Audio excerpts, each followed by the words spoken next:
to introduce our second speaker, Eric Chapman, who's a tribal council member of the Lac du Flambeau band of Lake Superior Chippewa Indians. He's the project director of the band's Climate Resilience Initiative, and he's also the emergency management coordinator for the tribe, and he's going to, I think, connect those two jobs in his presentation. Native American communities are in the forefront of dealing with climate change and resilience, growing out of their unique cultural and spiritual connection to nature. And interestingly, I'm sure as Eric will reflect, they have a very different perspective as they look far into the future compared to us, where we look at the next quarterly report and the next election as our horizon. So there's lots to learn from what they're doing. So I called Eric, and he was willing to take his Saturday off and drive all the way down here, which we really appreciate. Eric.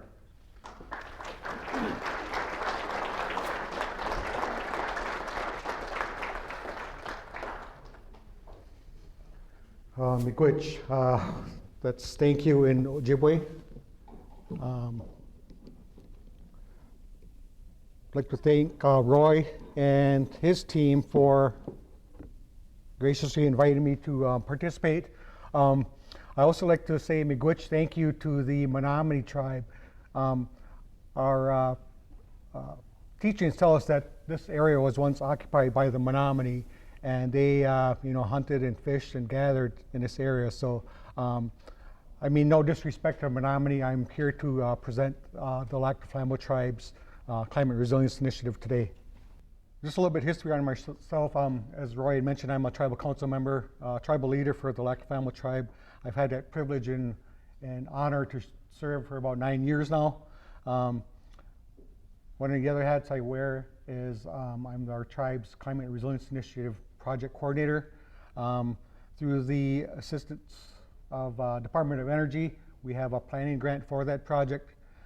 I'm also the project lead for a FEMA, bless you, hazard mitigation plan, and we're looking far into the future on how we can develop strategies to limit the threats of natural and man-made disasters for our community.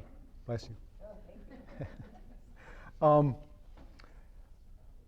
When I first walked in here this morning and met Roy, and this was before everybody started to gather, one of the things I noticed is Niamama Aki, which we call Mother Earth in our language, was a little deflated when I first came in. But as more and more positive people that want to make sure that she's taken care of, now you can see she's bulging and ready to roll. So. This first slide, a couple of pictures represent on the far right is the seal of the Lac du Flambeau tribe. The photo to the left is the logo that we came up with to distinguish our climate initiative project from the others throughout the country, and I'll explain what the meaning of that is. The listings on the far left are the partners that we established when we put this project together. There are contractors that are helping move our things forward. As we develop this project, one of the things that we emphasize to them is, once the projects, our climate resilience plan is done and completed, you guys get to walk away. We want to make sure that the ones that are left with the plan have a roadmap to implement the plan. And I've been on different planning projects where we put together these awesome plans, but then all of a sudden they'll sit on a shelf and there's nobody there to make them happen. So we wanted to make sure that that wasn't going to happen with our plan. So, well, where is Lac du Flambeau? We're in northern Wisconsin, about 3.5 hour drive to your beautiful country here, about 60 miles south of the southern border of Lake Superior. This is our planning area for our project.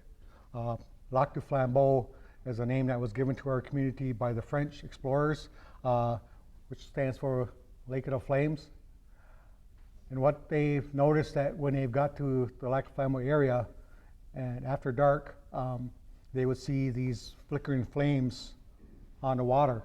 And what that was is our tribal ancestors were in birch bark canoes, spearfishing with torchlight at night, hence Lac du Flambeau, Lake of the Flames. We call ourselves Waswagening, and that pretty much, is the same meaning. It just every tribal community has their own original name they refer themselves to. The picture on the right indicates our project boundary for our climate resilience initiative.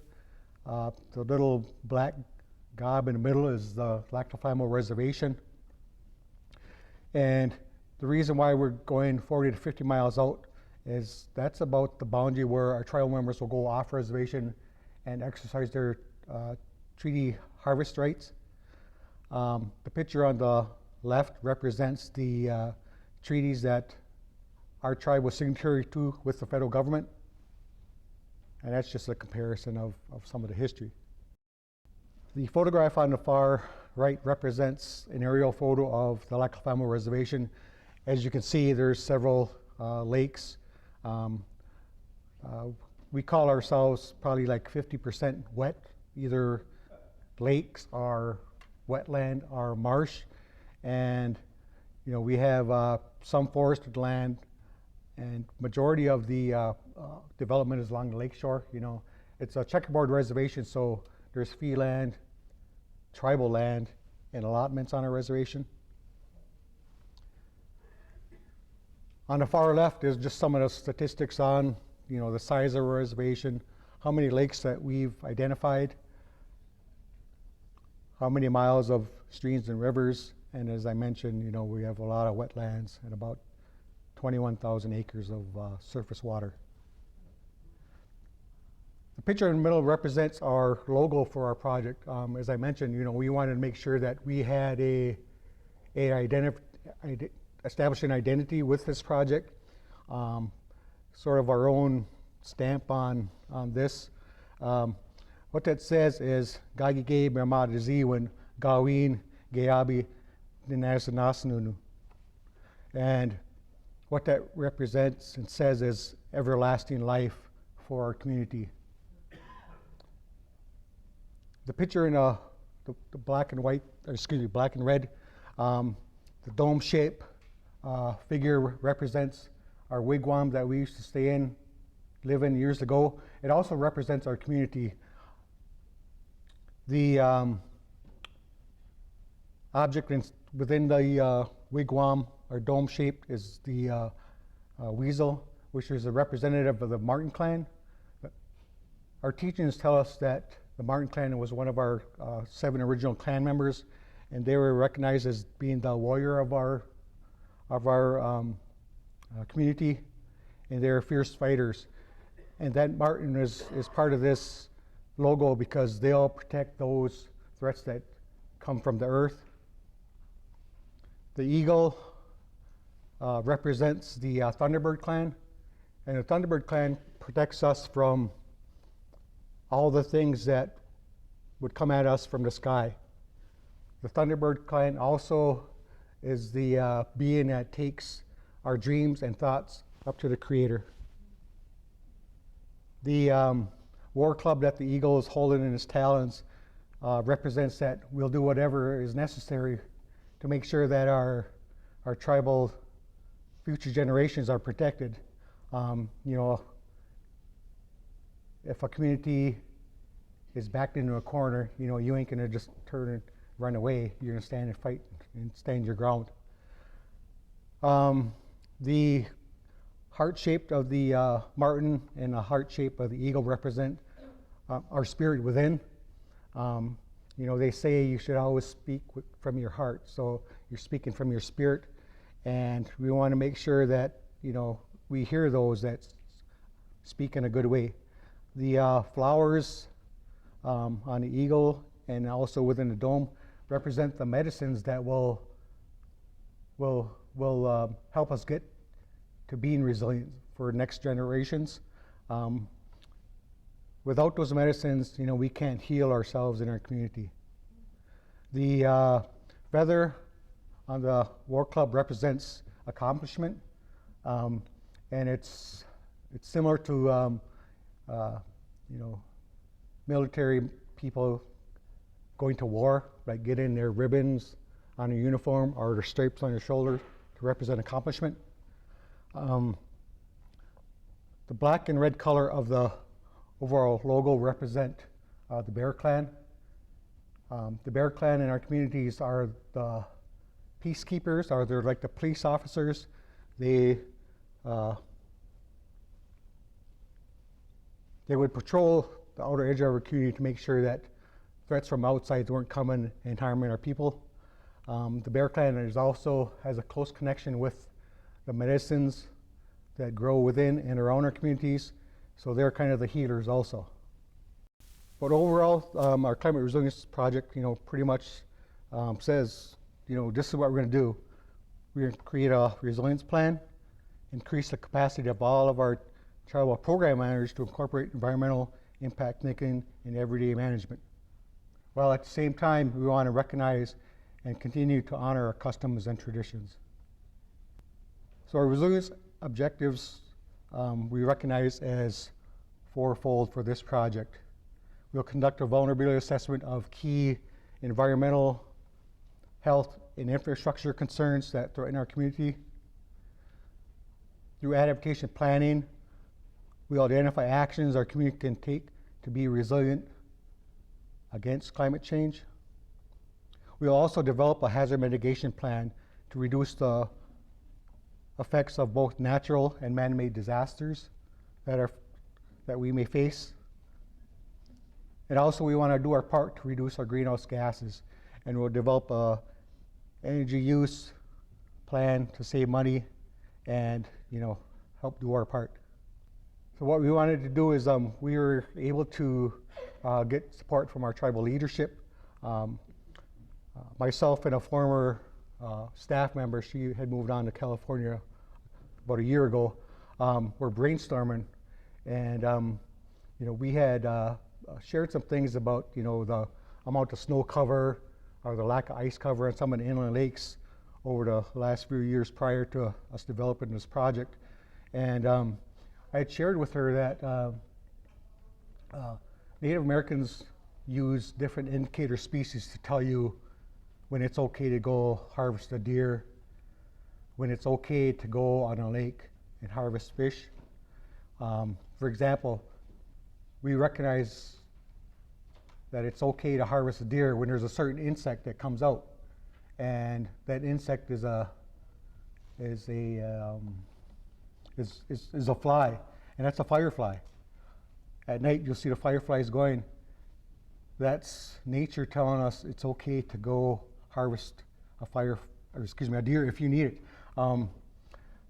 What we had noticed is those fireflies weren't getting the proper amount of snow cover, and they were coming out earlier. Or if there was a deeper freeze, they would come out later. So we noticed there's a whack in those indicator species that tell us to go harvest.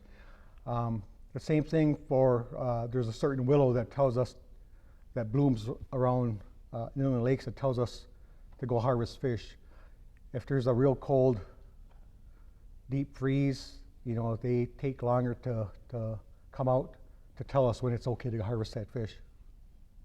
So we noticed that there's something going on here. And my former life, I was a tribal conservation warden for about 26 years on the reservation there. And every morning I'd leave my house to get in my vehicle to go to work. I would just look around. This is my office, and that was near and dear to me. So you're out there every day just about, and you notice that these changes are happening. And we have talked about this, sort of like in employee lunchrooms, breaks, and stuff like that. And other people have noticed that, but nobody really took the reins to start developing a climate change plan, climate resilience initiative for the Lac du Flambeau tribe. We had even mentioned it to, state and federal agencies that, things are happening on the reservation, and we notice those. But nobody came knocking on our door saying, we're here to build you a climate change plan. So we as a community recognize that, and whether you're on a reservation or in a county, state, it's up to the citizens to say, we want this done. And we were able to get the support of our tribal government, some of our elders, and also our program managers to move this forward. So we're able to get this planning grant from Department of Energy to bring this initiative forward, I guess. So what we did is we made sure that our community was involved, because I didn't want to put together a plan and say, this is Eric Chapman's plan. No, you gotta live with it. We wanted to make sure that our community was involved. Through our children, our elders, we did interviews. We've asked for surveys of our staff members of our community. Yet we also wanted to make sure that what we were doing and how we were going forward was approved by our tribal government, so our tribal council was involved. So we developed a planning committee. We call it the Tribal Climate Resilience Planning Committee. And we have monthly meetings with a larger group of staff members. We have about 30 different tribal programs participate here and there. So what we did is we identified approximately 50 to 60 key concerns, things that were reviewed as a threat, like threatened right now. But because of the funding restrictions, we had to narrow that list down, and I'll get into that a little bit later. But this is our tribal programs that we have participated in. We wanted to make sure our health of our tribal people was considered, so we invited our health people. We also wanted to make sure, our infrastructure, our roads, our water utility systems were thought of, so we wanted to make sure those departments were also involved. We also involved our public school, which isn't tribally controlled, and also the local fire department. So we have this planning team, probably about 30 to 35 staff members attend on occasion. And every meeting we start off with a prayer, and then also we start off with like an update, because some staff members will miss like 1 or 2 months, they'll miss the meeting, so we got to get everybody caught up so that we're all on the same page. And as we're moving the meeting forward for that month, they're not asking, well, what did you guys do last month or the month before? And this is just a picture of some of our project team working together.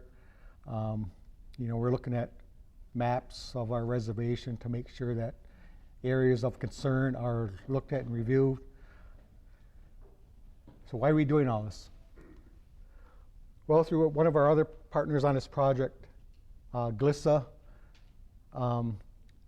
they are out of Michigan, and they did our climate projections for us, which sort of helped us move forward, and then recognizing that, for northern Wisconsin, these are the expected climate changes that we'll see.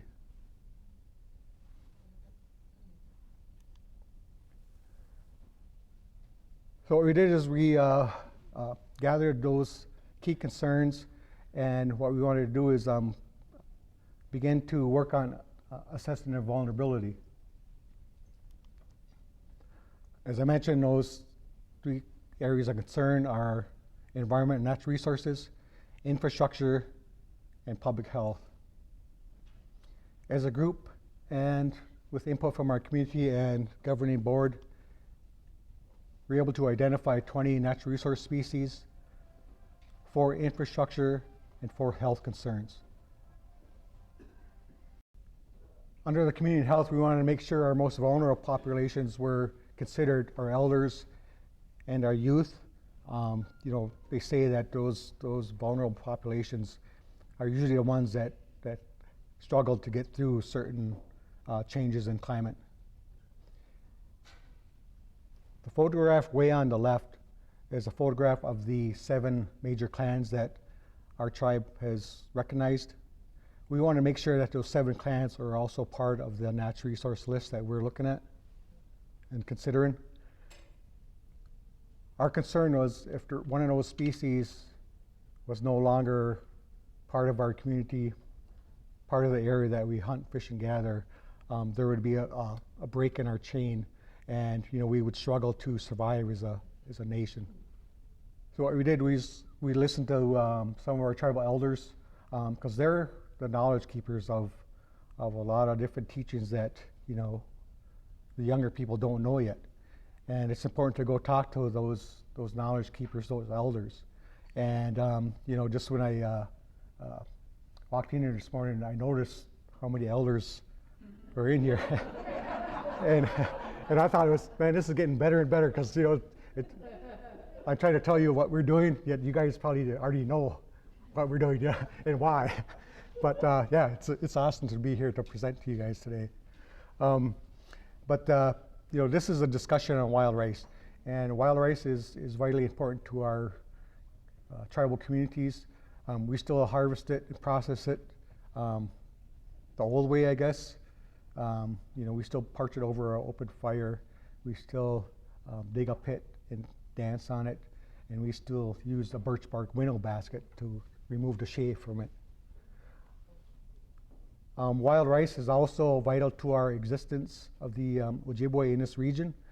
A couple thousand years ago, the Ojibwe lived along the eastern coast, and there were 7 prophets that came to us over probably about a 500 to 700 year span, and they telling us to move to the west because there's something coming from the ocean that's gonna threaten your existence. And our bands moved to the west along the Great Lakes. As we got into the 4th prophecy, I guess, that's where our people were told to go where the food grows on the water. And today we recognize that food that grows on the water is wild rice. So we continue to migrate until we came to the end of the western shore of Lake Superior, and that's where a majority of wild rice was.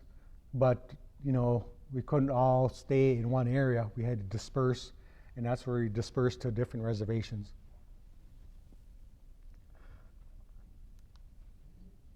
So what we wanted to do is, as we develop our resilience initiative, we wanted to consider the key concerns. We wanted to look at the vulnerability. So what we did is, with our partners, our contractors, we used the Climate Change Vulnerability Index. And what it considers is a species' direct exposure to climate change. What are its specific sensitivities, and can it adapt to climate change? We also wanted to make sure that we considered, can a species respond to climate change? For example, I mentioned early on that we used birch bark canoes and we used birch bark baskets for holding things, and we used to be able to cook, boil water in a birch bark basket. Some of the climate projections indicate that right now birch is in its southern boundary in our region, and maybe by mid-century, end of the century, it might not be in this area anymore. So we're developing mitigation strategy or adaptation ability, I guess, to try to keep birch in our area through our forest management practices. We want to make sure that those actions, our recommendations, are common everyday thinking with our forestry department. So part of our other initiative is to make sure that we safeguard the community from natural and man-made disasters. We were able to get a FEMA hazard mitigation grant to reinvigorate an older hazard mitigation plan we had developed in 2009. So part of the planning process for this project is, we had to engage our community. We had to identify the hazards in our community, and like right now, we don't consider typhoons or hurricanes a threat. So that was like way on the bottom threat level. But one of the things that we did add to the list, I guess, that we wanted to consider is the drug epidemic. Several of our younger people have walked on because of that drug addiction, and it's a very powerful thing that realigns their priorities, I guess, and they want to make sure they have that fix, they get that need fulfilled, I guess, and they put a lot of things off to the side, taking care of their children, going to work, and doing the hunting, fishing, and gathering that they were taught when they were younger. We wanted to make sure that was considered. Part of phase 2 is doing an analysis of those current and future risks. We develop mitigation actions. Right now we're in phase 4, which is plan review. We have a draft. We sent it to FEMA. If you go on the ldftribe.com's website, you can see that draft plan that we developed. So after all this planning, these are the risks that our community identified, and a majority also, are the same risks that our Vilas County also recognizes. Majority of the state of Wisconsin recognize. But I mentioned, the new one that we added, and that's not in a lot of other hazard mitigation plan, is the illegal drug crisis. So our planning team, worked together, strategized to recommend actions on how to deal with that. And this is what we pretty much came up with on how to deal with the drug crisis in our community. And as I mentioned, it took too many young lives. Our tribal member population is just over 4,000. So if one person dies too soon, that's one too many. So we need to step up and take action to prevent that from happening. So one of the things that we want to make sure is, this all rolls back to climate change. And this is some of the impacts that we're seeing up north. The photograph on the left is like an old abandoned railroad. It goes through a wetland, and there was culverts that would keep it from flooding like that. But lo and behold, we had some heavy rains in June, July of the last couple of years, and I've never seen this road flooded like this, in the past. Photograph on the right is my granddaughter. She's 8 years old, and this was probably like first week in March of this year, and she's waiting for the snow to melt so she can jump on that swing and have some fun. And that's just like a regular size swing set, which is like this tall. It's like she can barely. And I'm sure you guys see your share of snow too, and it hit us pretty good up north there.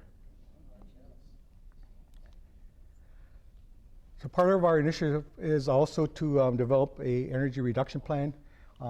Majority of our consumption is electricity and propane. So with our partners, we're able to gather all the data for our tribal facilities. We compared the FY 2015 and FY 2017 consumption for electricity. We also did it for propane.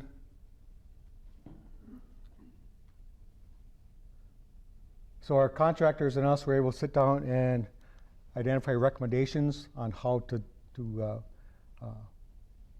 become more resilient, I guess, as far as energy consumption. We have a better data tracking on our consumption. There's a couple different tools out there that's available to do that.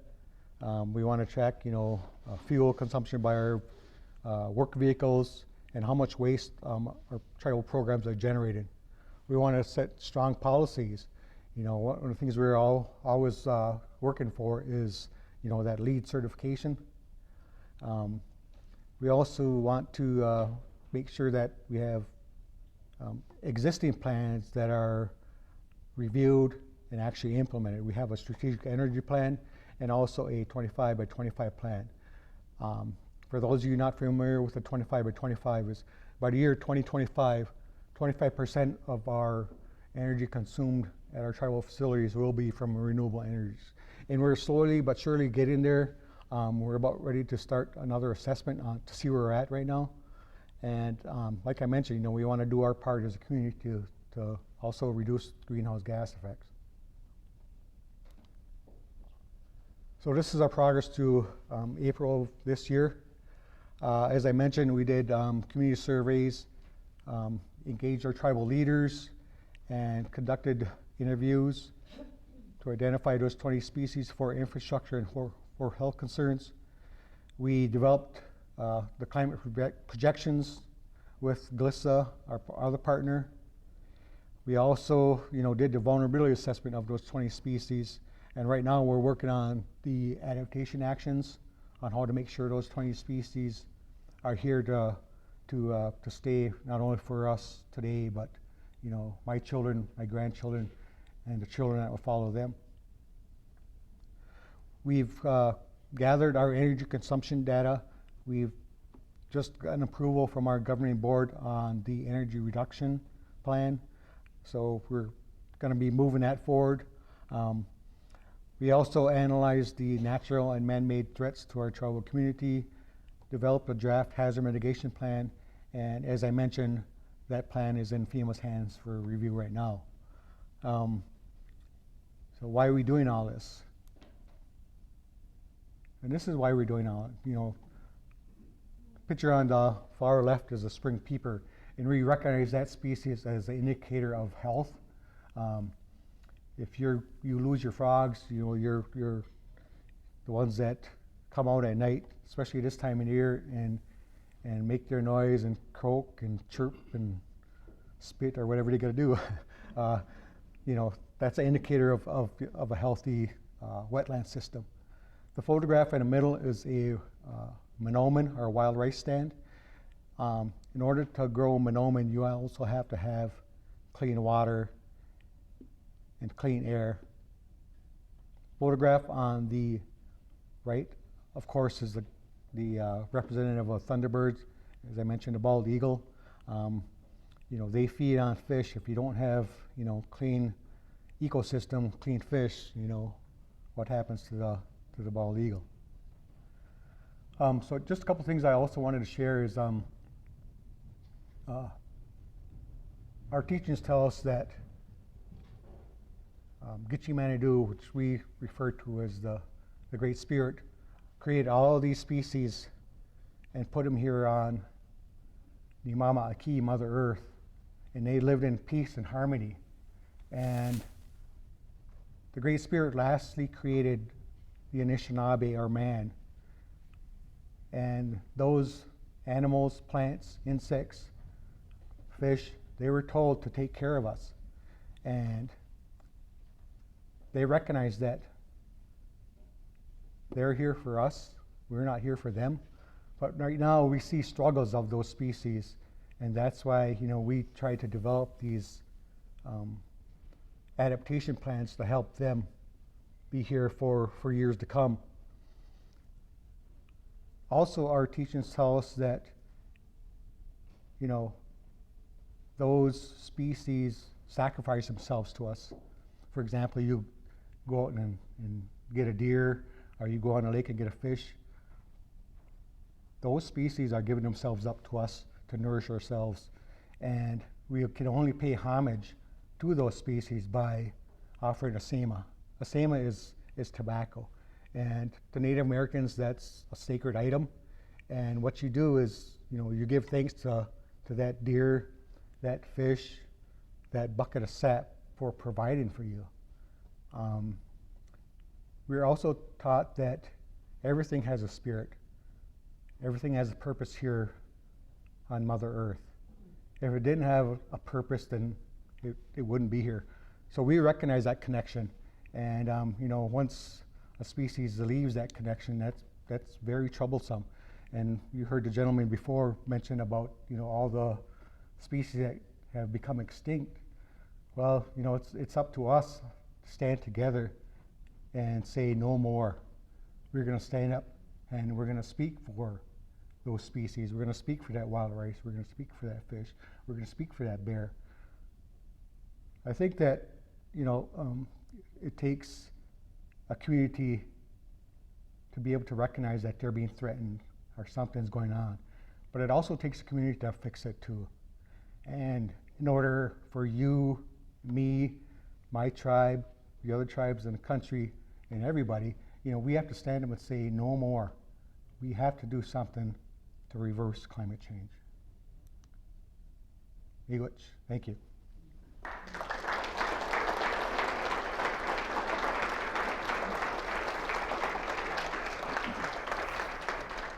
Thank you.